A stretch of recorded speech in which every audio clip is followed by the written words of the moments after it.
Good evening, Professor Bolimpali. My name is Carolina Ibanez, and I'm going to be presenting about climate change and migration.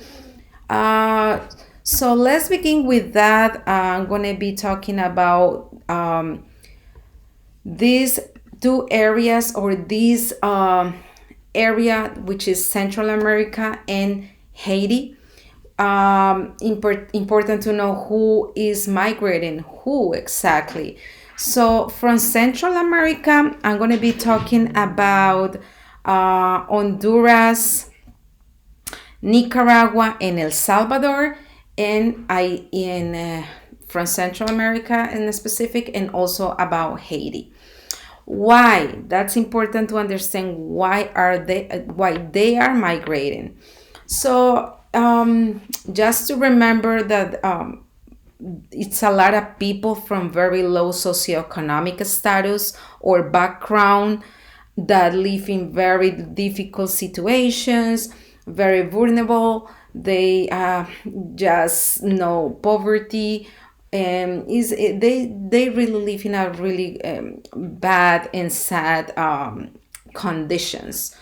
And the problem is that when climate change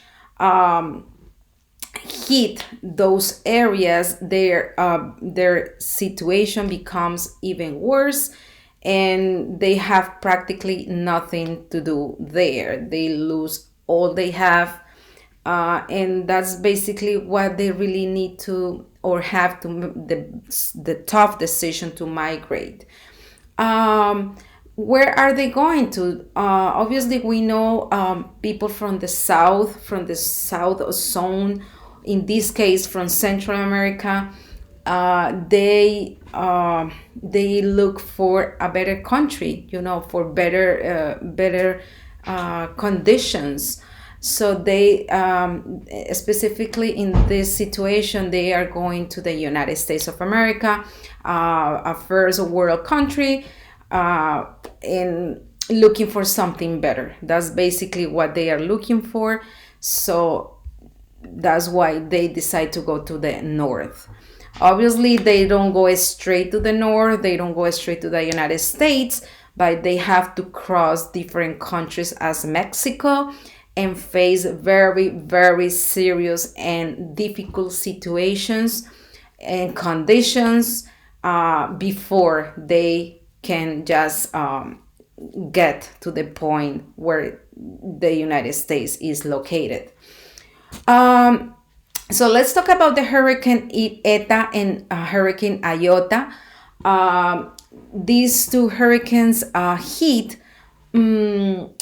Central America, the three countries I mentioned before. So Nicaragua, Honduras, and El Salvador were very affected by these two hurricanes. So this happened last year in November 2020, where we were in the middle of the pandemic, and all the conditions, all the circumstances were really, really chaotic. So with this event, their conditions became really very bad.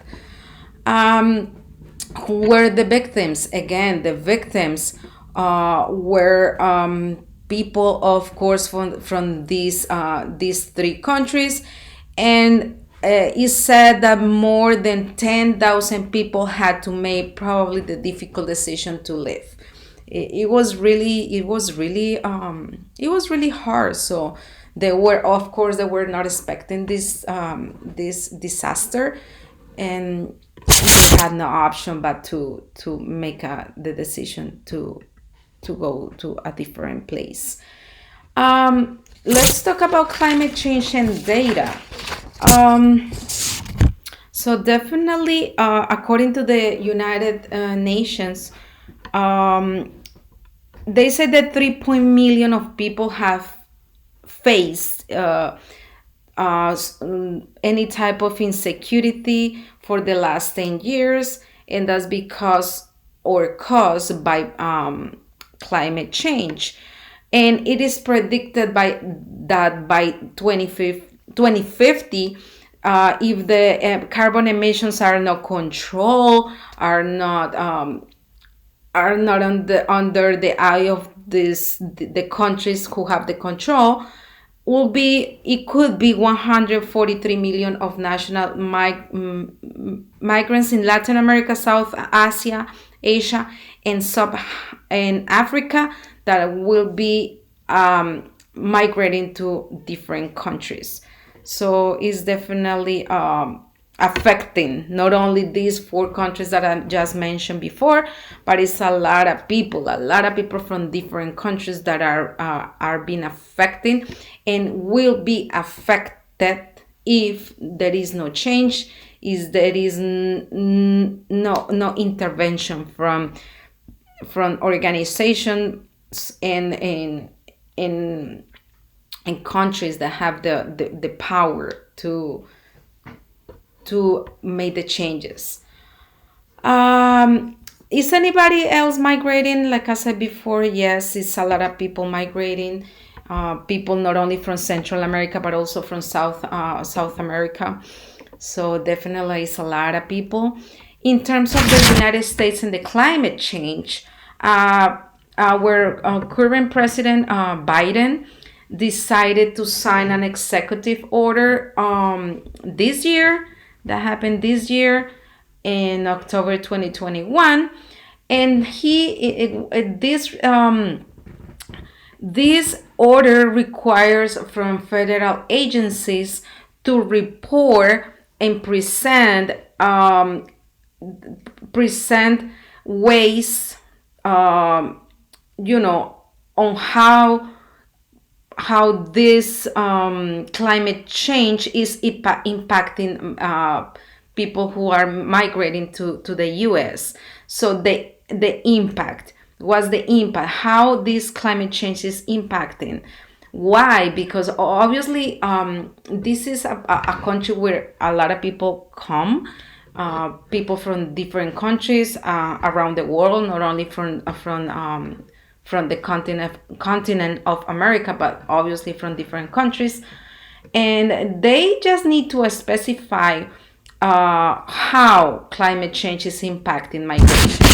It will help the federal government to know and see what they can do in way to prevent, and I should say to prevent and to help these people coming from different places. Let's talk about now Haiti. Haiti was another example I use in my blog, and definitely that happened this year in August. They were hit by an earthquake, and it killed 1,000 people. So it was really, really strong. It was really strong, obviously, and these people were obviously they were not prepared for this type of event again. So they were just very weak and unprepared, and this left, like I said, a lot of people. They lost their lives, and not only that, it left a lot of people around destruction and without home. They lost absolutely everything.